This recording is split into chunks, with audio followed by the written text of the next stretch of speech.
안녕하세요. 신비한 축구사전입니다. 지난 31일 맨체스터 시티와 리버풀 간의 커뮤니티 실드가 펼쳐졌는데요. 특히 가장 뜨거운 관심을 받고 있는 홀란드와 누네스의 이적 후 첫 공식 경기인 만큼 많은 팬들의 이목이 집중됐습니다.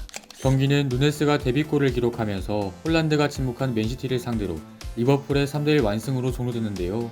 그렇다면 최근 프리미어리그의 양강체제를 주도하고 있는 두 팀 간의 커뮤니티 실드가 어떻게 흘러갔는지 짚어보도록 하겠습니다. 먼저 양팀 선발 라인업을 보면 맨시티는 이적생 홀란드를 최전방에 배치한 4-3-3 포메이션을 꺼내들었습니다. 반면 리버풀은 누네스를 교체 명단에 두고 피르미누를 최전방에 배치했는데요. 양팀 모두 부상자를 제외하면 꺼내들 수 있는 베스트 멤버를 모두 출격시켰습니다. 리버풀은 경기 초반부터 상대를 강하게 압박했는데요. 맨시티의 풀백들이 높게 올라가 있는 틈을 타 리버풀의 3톱은 상대 센터백들을 집요하게 압박했습니다. 결국 맨시티는 2명의 센터백이 3명의 상대 공격수에게 압박을 당하면서 후방 숫자 싸움에서 밀리게 되는 상황이 발생했습니다. 경기 장면을 보면 후방에는 아케와 디아스만이 남아있고 리버풀의 3톱에게 견제를 받는 모습을 확인할 수 있습니다.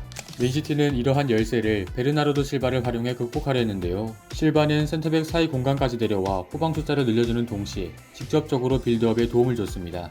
경기 장면을 보면 실바가 수비 라인까지 내려와 후방 빌드업에 관여하고 있는데요. 이 밖에도 실바는 경기 내내 3선으로 내려와 빌드업에 도움을 줬습니다. 결국 맨시티는 센터백 2명과 실바, 로드리가 사각형 형태로 포진한 2기 전형 혹은 워커가 수비 라인에 남아있을 땐 3위 전형으로 후방 빌드업을 구축했습니다. 경기 장면을 보면 아케, 디아스, 로드리, 실바가 사각형 형태로 포진해 빌드업을 시도하거나 워커까지 중앙으로 좁혀 들어와 3위 형태로 빌드업을 시도하는 걸 확인할 수 있습니다. 반면 리버풀의 공격 핵심은 아놀드였는데요.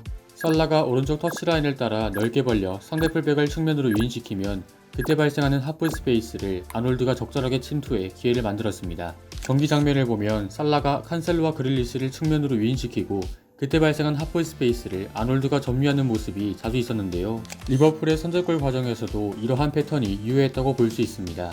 맨시티는 리버풀의 공격을 제어하기 위해 4-4-2 형태로 압박을 가했는데요. 데브라이너가 압박 시엔 최전방으로 올라가 홀란드와 함께 일선에서 상대 수비를 견제했습니다.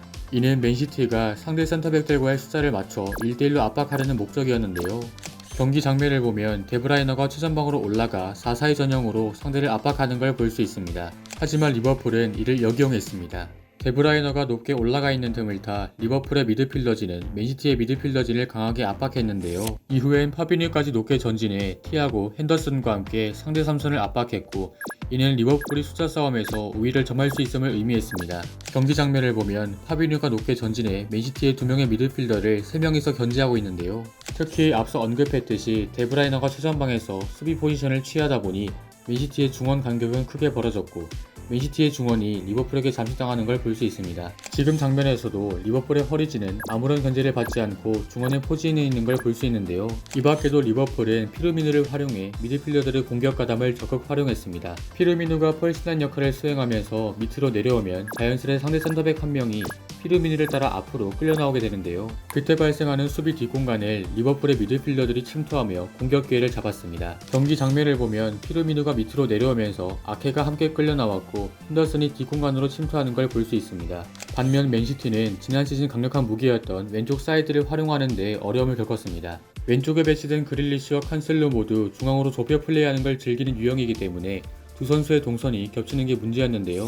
따라서 그릴리시가 좁혀 들어와 상대 수비를 중앙에 밀집시켜주면 칸셀루는 그때 발생하는 사이드 공간으로 침투하는 동선에만 제한될 수밖에 없었습니다. 칸셀루는 측면을 와이드하게 벌리는 플레이도 잘하지만 중앙으로 좁혀 들어와 직접적으로 플레이메이킹에 관여할 때 가장 큰 장점을 발휘하는 선수라는 걸 감안하면 아쉬운 장면이었는데요. 경기 장면을 보면 그릴리시가 중앙으로 좁혀 들어와 상대 수비 역시 중앙에 밀집해 있기 때문에 칸셀루가 이때 중앙으로 동선을 가져가기엔 어려움이 있습니다. 때문에 과르디올라 감독은 포든을 이른 시간 투입하며 칸셀루가 중앙에서 플레이할 수 있도록 도움을 줬습니다. 포든은 측면 터치라인을 따라 넓게 벌려 플레이하는 걸 잘하는 선수이기 때문에 포든이 상대 풀백을 측면으로 끌어내면 그때 발생하는 중앙 쪽 공간을 칸셀루가 확보할 수 있었는데요. 경기 장면을 보면 포든이 왼쪽 측면 깊은 지역에서 상대 수비들을 유인시키고 칸셀루가 이때부턴 좀 더 중앙으로 좁혀 들어와 플레이메이킹을 시도할 수 있었습니다. 반면 리버풀은 피르미누 대신 누네스를 투입하며 변화를 줬는데요. 누네스는 피르미누와 달리 비교적 전방에 남아 상대 수비와 싸워주거나 수비 뒷공간으로 침투해 직접적으로 골을 노리는 모습이었습니다. 경기 장면을 보면 누네스가 지속적으로 맨시티의 수비 뒷공간으로 침투하며 득점 찬스를 잡으려는 걸 확인할 수 있는데요. 이러한 적극적인 시도 끝에 누네스는 첫 공식 경기에서 데뷔골을 터뜨리는 데 성공했습니다. 결국 리버풀은 커뮤니티 실드 우승뿐만 아니라 누네스의 데뷔골이라는 확실한 수확을 거두면서 좋은 출발을 알렸는데요. 커뮤니티 실드에서 엇갈린 행보를 보인 양팀이 리그 개막 후엔 어떤 모습을 보일지 많은 관심이 기울어집니다. 오늘 분석은 여기까지입니다. 감사합니다.